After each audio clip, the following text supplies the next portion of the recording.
कहा जाता है कि हिमालय की बर्फीली गुफाओं में आज भी ऐसे सिद्ध पुरुष रहते हैं जो महीने बिना भोजन के जीवित रह सकते हैं, जो अपने शरीर का तापमान बदल सकते हैं और जिनकी उम्र सैकड़ों साल बताई जाती है। लेकिन सवाल है, क्या ये सच है या सिर्फ एक ऐसी कहानी जिसे सदियों से हम सुनते आ रहे हैं। आज हम जानने की कोशिश करेंगे हिमालय के सिद्ध पुरुष सच या कल्पना। नमस्कार दोस्तों, मैं शेखर झा स्वागत करता हूं आप सभी का। हिमालय सिर्फ बर्फ से ढका एक पहाड़ नहीं, बल्कि हजारों सालों से आध्यात्मिक साधना, तपस्या और रहस्य का केंद्र माना जाता रहा है। भारतीय परंपरा में कहा जाता है कि इन्हीं ऊंची, कठिन और लगभग अनछुई पर्वत श्रृंखलाओं के बीच कुछ ऐसे साधक रहे हैं जिन्हें सिद्ध पुरुष कहा गया। ऐसे योगी जिन्होंने कठोर तपस्या और गहरी साधना के माध्यम से अपने मन और शरीर पर असाधारण नियंत्रण हासिल कर लिया। प्राचीन योग ग्रंथों और संत परंपरा में इन सिद्ध पुरुषों का उल्लेख मिलता है, जहां बताया जाता है कि साधना के उच्च स्तर तक पहुंचकर मनुष्य अपने शरीर की सीमाओं को कुछ हद तक पार कर सकता है, जैसे लंबे समय तक ध्यान में रहना, अत्यंत कम भोजन में जीवन बिताना या अपने शरीर के तापमान को नियंत्रण करना। इतिहास में कुछ योगियों के उदाहरण भी मिलते हैं जिनके जीवन ने लोगों को चकित किया, जैसे वाराणसी के प्रसिद्ध संत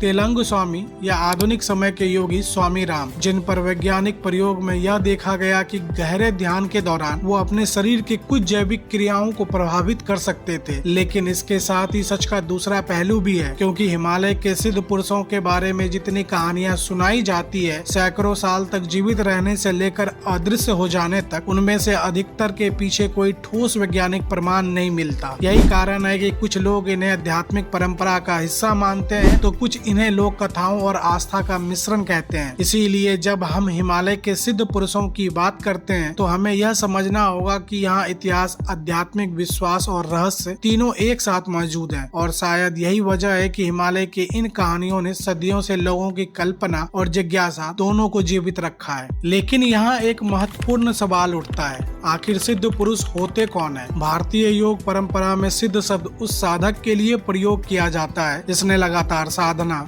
तपस्या और आत्म संयम के माध्यम से अपने मन, इंद्रियों और चेतना पर असाधारण नियंत्रण प्राप्त कर लिया हो। योग दर्शन और कई प्राचीन ग्रंथों में यह माना गया है कि जब कोई व्यक्ति वर्षों तक ध्यान और तप करता है तो उसकी चेतना की अवस्था धीरे धीरे बदलने लगती है और वह सामान्य मनुष्य से अलग स्तर पर अपने शरीर और मन को समझने लगता है। इसी अवस्था को कई परंपराओं में सिद्धि की अवस्था कहा जाता है। कई ग्रंथों में अष्ट सिद्धियों का भी उल्लेख मिलता है, जैसे अनिमा, महिमा, गरिमा और लघिमा, जिन्हें अक्सर अलौकिक शक्तियों के रूप में बताया जाता है। लेकिन कई विद्वान इन्हें प्रतीकात्मक रूप से भी समझते हैं, यानी ऐसी मानसिक और आध्यात्मिक क्षमताएं जो गहरी साधना के बाद विकसित हो सकती है। यही कारण है कि इतिहास में कई ऐसे साधक के बारे में बताया जाता है जिन्होंने वर्षों तक हिमालय की गुफाओं में तपस्या की, अत्यंत कठिन परिस्थितियों में जीवन बिताया और अपने शरीर तथा मन पर असाधारण नियंत्रण का प्रदर्शन किया। हालांकि समय के साथ इन साधकों की कहानियों में आस्था,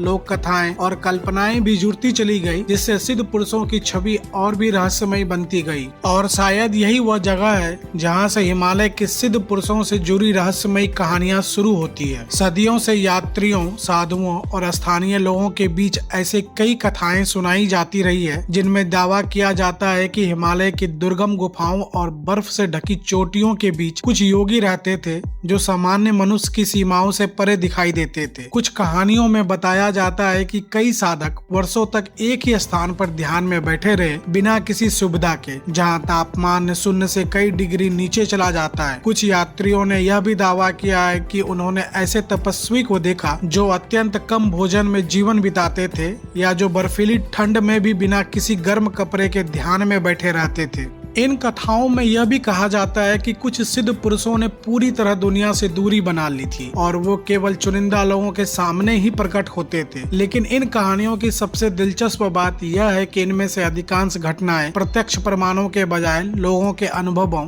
यात्रियों के विवरणों और साधु परंपरा की मौखिक कथाओं के माध्यम से सामने आई है। इसीलिए समय के साथ इन कथाओं में रहस्य और कल्पना की परतें भी जुड़ती चली गई। यही कारण है कि हिमालय के सिद्ध पुरुषों से जुड़ी कहानियां कहानियाँ आज भी लोगों को उतनी ही आकर्षित करती है जितनी सदियों पहले करती थी, क्योंकि इनमें अध्यात्म, आस्था, मानवीय जिज्ञासा और अनदेखे रहस्य तीनों एक साथ अनोखा मिश्रण दिखाई देता है। लेकिन इन सभी रहस्यमय कहानियों के बीच यह भी सच है कि इतिहास में कुछ ऐसे योगी और साधक हुए हैं जिनके जीवन के बारे में सिर्फ कथाएं ही नहीं बल्कि कुछ ऐतिहासिक उल्लेख और प्रत्यक्ष विवरण भी मिलते हैं। उदाहरण के लिए वाराणसी के प्रसिद्ध संत तेलंग स्वामी का नाम अक्सर लिया जाता है, जिनके बारे में कहा जाता है कि उन्होंने लंबे समय तक कठोर तपस्या की और उनका जीवन इतना असाधारण माना गया कि उस समय के कई लोगों ने उनके अनुभवों को लिखकर दर्ज भी किया। इसी तरह आधुनिक समय में स्वामी राम जैसे योगियों का भी उल्लेख मिलता है, जिन्होंने हिमालय में साधना करने के बाद पश्चिमी देशों में जाकर ध्यान और योग पर काम किया और जिन पर कुछ वैज्ञानिक प्रयोग भी किए गए, जहां यह देखा गया कि गहरे ध्यान की अवस्था में वो अपने शरीर के कुछ जैविक प्रक्रियाओं पर असमान स्तर का नियंत्रण दिखा सकते थे। इन उदाहरणों से यह जरूर पता चलता है कि हिमालय और भारतीय योग परंपरा में ऐसे साधक रहे हैं जिन्होंने साधना के माध्यम से अपने मन और शरीर की क्षमताओं को समान स्तर से कहीं आगे तक विकसित किया। हालांकि इसके साथ ही यह भी समझना जरूरी है कि समय के साथ इन साधकों के जीवन से जुड़ी कई घटनाएं लोगों की आस्था और कल्पना के कारण और भी चमत्कारी रूप से प्रस्तुत की जाने लगी, जिससे वास्तविक इतिहास और रहस्यमय कथाओं के बीच की रेखा कई बार धुंधली होती जाती है। लेकिन जब हम इस पूरे विषय को वैज्ञानिक दृष्टि से देखने की कोशिश करते हैं तो सवाल थोड़ा अलग तरीके से सामने आता है। विज्ञान किसी भी दावे को स्वीकार करने से पहले उसके प्रमाण, प्रयोग और दोहराई जा सकने वाली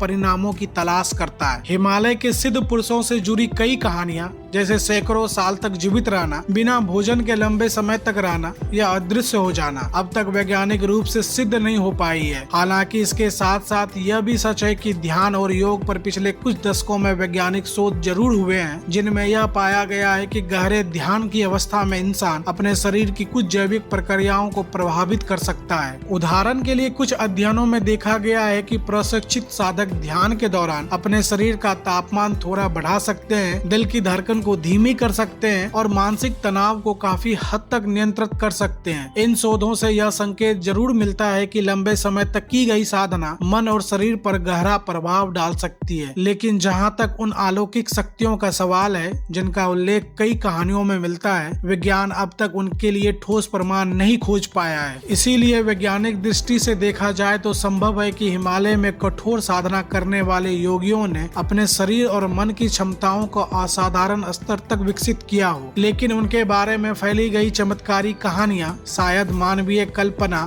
आस्था और समय के साथ जुड़ी परंपराओं का परिणाम भी हो सकती है। लेकिन इन सब के बीच सबसे बड़ा सवाल अभी भी बाकी रह जाता है। अगर हिमालय में सच में इतने शक्तिशाली साधक या सिद्ध पुरुष हुए हैं तो वो दुनिया के सामने क्यों नहीं आते? क्यों उनके बारे में हमें सिर्फ कहानियां, यात्रियों के अनुभव या आध्यात्मिक परंपराओं के जरिए ही पता चलता है? इस सवाल का जवाब अलग अलग लोगों ने अलग अलग तरीके से देते हैं। कुछ लोगों का मानना है कि सच्चे साधक कभी प्रसिद्धि या पहचान नहीं चाहते। उनका उद्देश्य दुनिया को प्रभावित करना नहीं बल्कि आत्मज्ञान और साधना की उस अवस्था तक पहुंचना होता है जहां बाहरी दुनिया का महत्व कम हो जाता है। वहीं कुछ विद्वानों यह भी कहते हैं कि हिमालय की कठिन और दुर्गम वातावरण ही ऐसा है जहां बहुत कम लोग पहुंच पाते हैं, इसीलिए वहां रहने वाले साधुओं और तपस्वियों के बारे में जानकारी सीमित ही रह जाती है। और एक तीसरी संभावना यह भी हो सकती है कि समय के साथ कुछ वास्तविक घटनाएं और कुछ कल्पनाएं एक दूसरे में इस तरह मिल गई है कि सच और रहस्य के बीच की रेखा और भी धुंधली होती चली गई। शायद यही कारण है कि हिमालय के सिद्ध पुरुषों का विषय आज भी पूरी तरह हल नहीं हुआ है, बल्कि हर पीढ़ी के साथ यह सवाल फिर से सामने आ जाता है, क्या हिमालय की गुफाओं में सच में ऐसे साधक हैं जिनके बारे में दुनिया बहुत कम जानती है, या फिर एक ऐसा रहस्य है जिसे हमारी जिज्ञासा और आस्था ने मिलकर और भी गहरा बना दिया है। और शायद यही इस पूरे रहस्य की सबसे दिलचस्प बात है। हिमालय आज भी उतना ही विशाल, उतना ही रहस्यमय और उतना ही अनछुआ है जितना सदियों पहले था। हो सकता है कि उन बर्फीली गुफाओं और दुर्गम पहाड़ियों के बीच आज भी कुछ ऐसे साधक हो जो दुनिया की भीड़ और शोर से दूर अपनी साधना में लीन हो। और यह भी संभव है कि सिद्ध पुरुषों की कई कहानियां समय के साथ आस्था और कल्पना से और भी रहस्यमय बनती चली गई हो। सच जो भी हो, हिमालय हमेशा से इंसान की जिज्ञासा, आध्यात्मिक खोज और रहस्य की भावना का केंद्र रहा है और शायद आगे भी रहेगा। अब सवाल आपसे है, क्या आपको लगता है कि हिमालय में सच में ऐसे सिद्ध पुरुष मौजूद हो सकते हैं, या फिर यह सिर्फ सदियों से चली आ रही कहानी और विश्वासों का हिस्सा है? अपनी राय हमें कमेंट में जरूर बताइए। अगर आपको ऐसे ही रहस्यमयी और ज्ञानवर्धक विषयों पर वीडियो देखना पसंद है तो वीडियो को लाइक जरूर करें, चैनल को सब्सक्राइब करें और इस वीडियो को अपने दोस्तों के साथ भी शेयर करें ताकि ऐसे दिलचस्प विषयों पर चर्चा और आगे बढ़ सके। मिलते हैं अगले वीडियो में एक और नए सवाल और एक नई खोज के साथ। नमस्कार।